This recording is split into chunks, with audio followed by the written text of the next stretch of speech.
If you don't know English like me, watch these lessons and practice. Hi, Hi. we're going to talk about use of English. We are going to make 2 videos, the first one with 6 topics and the second one with 7 topics to cover all the 13 ones. So let's begin.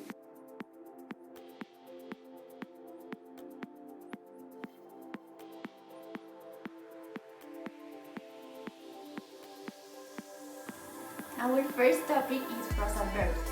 Consists on a verb plus an adverb. The adverb can change the meaning of the verb.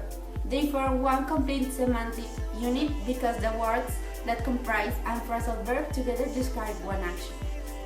Some examples are blow up and break down.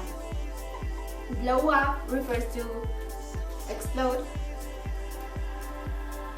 and break down to stop function. It could be in machines.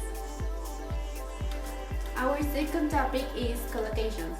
It's a combination of words that are commonly used together. They include noun phrases, phrasal verbs, and other stock phrases. Some examples: with the verb do me a favor. With the verb make a mistake. With the verb take part in. And with the verb have a part.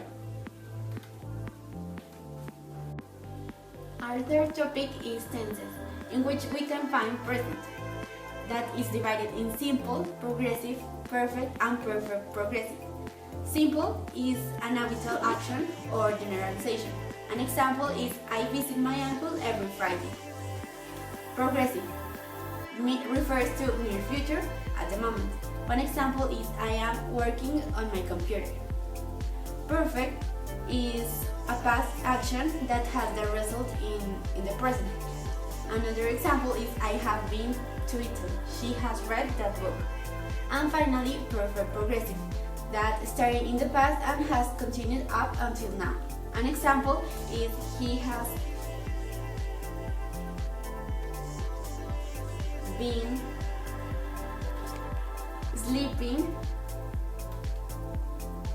for 3 hours. Now we continue with the past, that is divided in simple, progressive, perfect, and perfect progressive. Simple, action in the past. For example, she left yesterday. Progressive, actions happening at the same time in the past. For example, he was reading a newspaper while his wife was preparing dinner. Perfect, completed action before another action in the past. Example, she had left when I arrived. Perfect progressive, started in the past and continued up until another time in the past. An example, I was so tired. I had been working for 6 hours. Now we are going to talk about future, that is divided in simple, perfect, progressive, and perfect progressive. Simple, when we predict a future situation. For example, it will be probably rain tonight. Perfect, action that will be taking place at some time in the future. For example, when you arrive, I will be sleeping. Progressive, completed action before another action in the past. For example, by tomorrow I will have finished the work.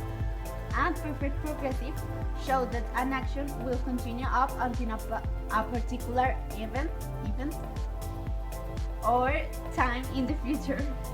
For example, she will have been working for over 8 hours by the time her children arrive. Our fourth topic is countable and uncountable nouns, in specific many and much. Both of them means a lot of, but many is if a noun is in plural and much if the noun is in singular. An example of many is Carla does not have many friends, and much, Kevin has too much money. Now, we normally use much and many only in questions and negative clauses. In positive clauses, with so, as or to. We also use many and much. Now our fifth topic is passive voice, used when the focus is on the action. The object becomes the subject. Form: subject plus finite form of to be plus past participle. An example: the active is Richard writes a letter. The passive, a letter is written by Richard. Okay, now we're going to continue with the next 7 topics and we end the Use of English lesson.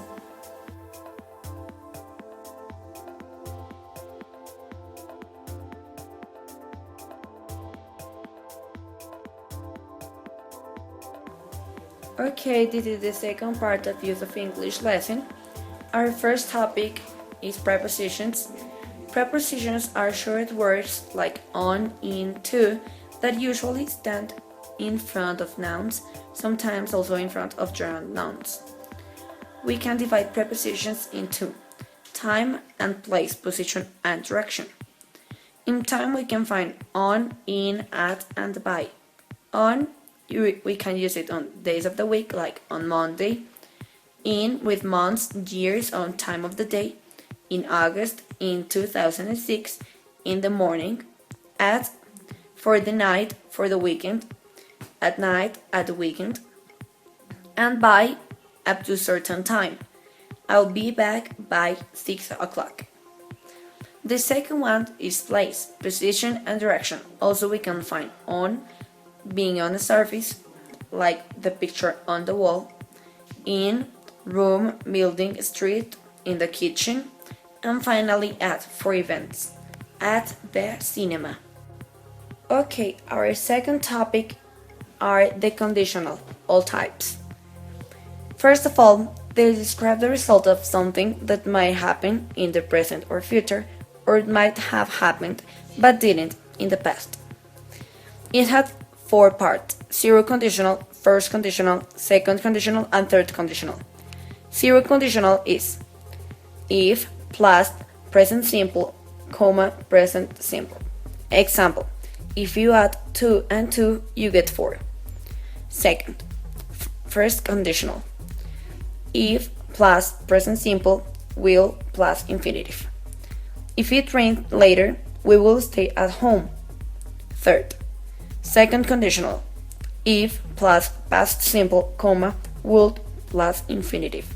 Example: if I won the lottery, I would sail round the world. Okay, and this is the last part of that conditional, the third conditional. If plus past perfect, comma, would plus have plus past participle. Example: if I had studied harder, I would have passed the exam. This is the end of topic number 2. Hi, this is topic number 3, which is so, such, to, and enough. The first part is so and such. Okay. So, with adjectives without substantive, we use so. An example: it's a beautiful day, it was so warm. Such. With adjective and substantive, we use such. Example: we enjoyed our holiday, we had such a good time. Note: so plus adjective. Example: he is so handsome. Such, a, an, plus adjective, plus noun, singular countable.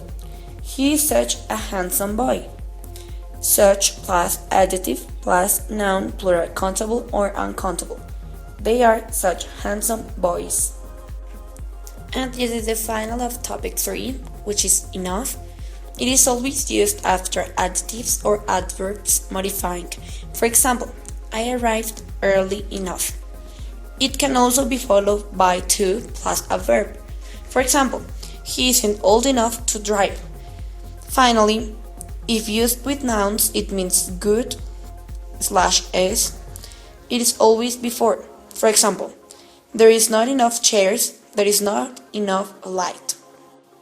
Our fourth topic is comparatives and superlatives. First, comparatives is the name for a grammar used when comparing two things.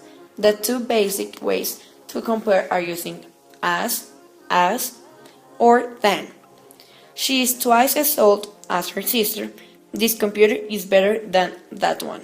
Note: syllable adjectives add "r" to the adjective. My sister is much taller than me. If it ends in consonant, double it, like big and bigger. Ending in Y, change it to IER, happier, easier, luckier, just for adjectives. And with adverbs adding in J, use more quickly. Syllable adjectives, use more with the unchanged adjectives, like the shops are always more crowded before Christmas. And with adjectives with 3 or more syllables, use more with the unchanged adjective, more difficult, more intelligent.